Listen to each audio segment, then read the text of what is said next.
Welcome back to another episode of the DailyFlip podcast. I'm your host, Alex, and today we're going to be flipping through a story talking about meme stocks, one of the latest ones, and how it's actually pressuring their CEO to get out the door, ironically, the company called Opendoor. And of course, we will end today with our Daily Delight, a story meant to leave you feeling positive and ready to take on the day. Hey, but that's enough rambling from me. Let's jump into the daily debate. Have you ever participated in a pump and dump or a meme stock inflationary period in any of the recent, GameStop, Bed Bath & Beyond, and there have been plenty more that I haven't actively kept track of, but this one popped back onto the radar, and I'm interested, and I'm sure you'll be, to hear where meme stocks have gone and what's going on with them recently. I'm not giving any financial advice before we start, but you can make your own decisions about what you do with your money after you hear the story. So with that, let's actually get to the article, which comes from Business Insider. Headline reads, Opendoor CEO steps down as the meme stock continues to soar. And when you first hear meme stock, it's honestly supposed to be a derivative sort of label. It's a meme stock. There's not any actual value there. It's just people pumping it up, trying to make a whole bunch of extra money, and eventually the rug will be pulled on these people. And I'm sure there are institutional investors, or at least people on the side who are from these institutions, putting in money themselves in order to try to take advantage, and probably large sums, and will pull out when it goes a little bit higher. Now, that's, of course, no insider information. I don't know that for sure. Just looking at previous trends, that's how it appears to be when we see these large crashes in these stocks. Now, of course, that is not to say that there's no inherent value in any of these companies, but Opendoor provides a pretty easy illustration of why these people go after these sort of companies. And I say go after, it makes it sound malicious. They're trying to defy the markets. They're trying to defy these people that have short positions in these different companies. But this is a great example of one that was not prepared financially or even from a leadership perspective on how to do it. Quote, the last weeks of intense outside interest in Opendoor have come at a time when the company needs to stay focused and charging ahead, Wheeler said in a post on X. Quote, I believe that the best thing I can do for Opendoor now is to accelerate my succession plan. And by the way, she is actually the CEO of Opendoor. And this happened after Opendoor shares spiked, and then once again, the stock went up 13% on Friday after this announcement. Quote, Wheeler's departure comes amid Opendoor's meme stock rally that has sent the residential real estate company's share price up nearly 215% in the past month. The stock is up 104% over so far this year. Now, when you first hear this, why? You have to ask the question, why? What did they see here that was a vulnerability? And this is always what you need to look for. GameStop, one of the main reasons this went down, besides the fact that they had a whole bunch of shorts. You have to ask the question why they had a whole bunch of shorts. What was the vulnerability? What was the issue? And in their case, it was lower sales, not a lot of foot traffic, not a lot of people buying physical games anymore. You saw them try to make a strategic pivot to be more akin to a comic book store with different memorabilia, as well as old gaming materials and pieces to different systems, controllers and so on and so forth.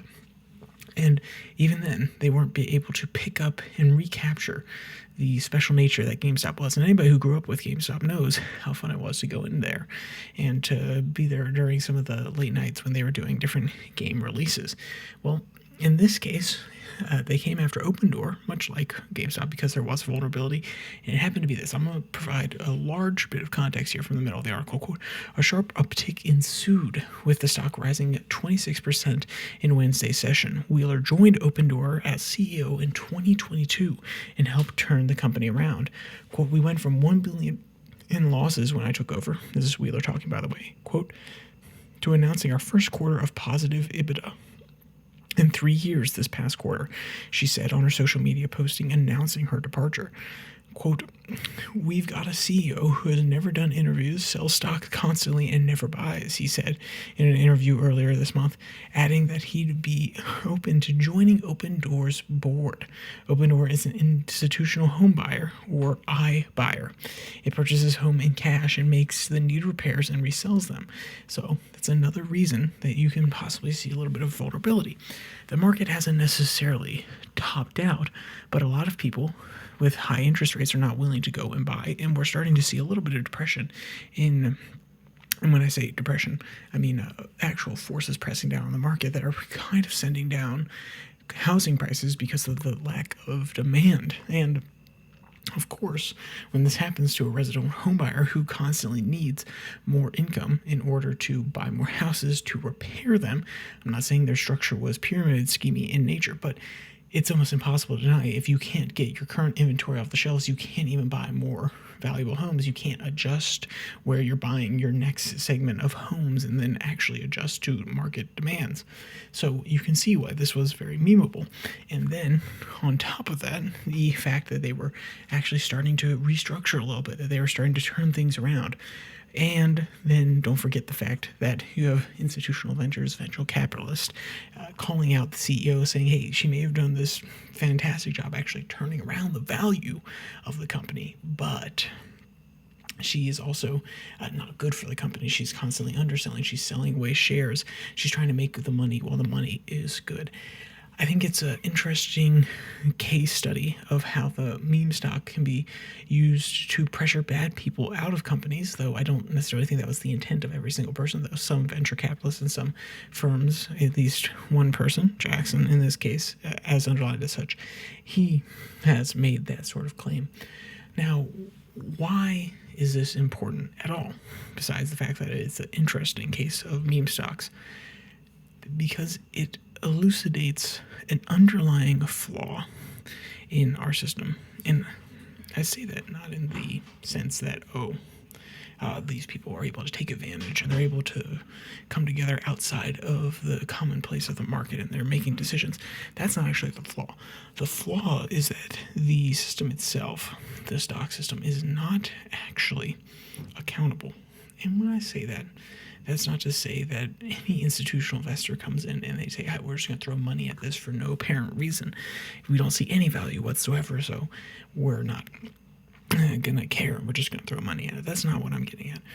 What I'm getting at is that in a system of imperfect information where you can only do so much, the individuals who feel left out of the system, who feel as though they're being taken advantage of, will very often exploit these weaknesses, in this case, a whole bunch of people shorting companies, and then use it to actually leverage out these institutional buyers who are shorting the stock and then force the price up because those shorts have to be taken off the books before they lose too much money. Because the stock markets feel so inaccessible, people are not necessarily forced into extreme measures. I would say forced is a strong word, but they feel left out of this opportunity economy. Therefore, they choose to do things like this.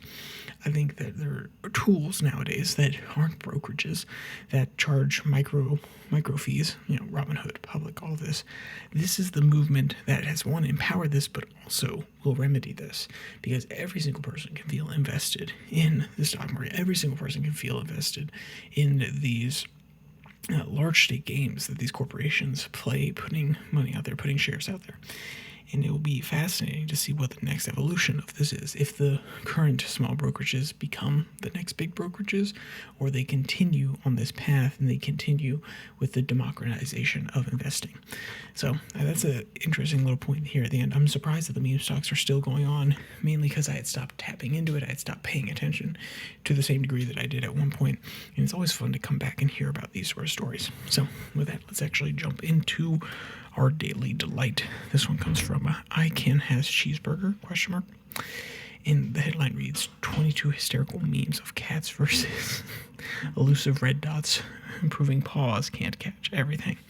And yeah, if you want to see a whole bunch of cats goofing around trying to catch red dots, if you've done this in real life and you've seen a cat do it, I know that you've been entertained. So hopefully when you come over to this article, you can leave a little bit of a smile on your face before you go into the rest of your day. So with all that said, if you want to catch this podcast on Spotify, Podcast, Podvine, all the links will be down there in the description below that like and subscribe button. Also down there, you can find the podcast on Rumble, if you so choose. And also down there is the Twitter handle @YourDailyFlip, where I post links to these episodes on Monday, Wednesday, Friday, as well as 6 and 6, which is 6 stories from around the world in 6 minutes or less. And that is international news that comes out on Tuesday and Thursday. So with all that said, there's only one more thing to say. Stay safe. Don't die.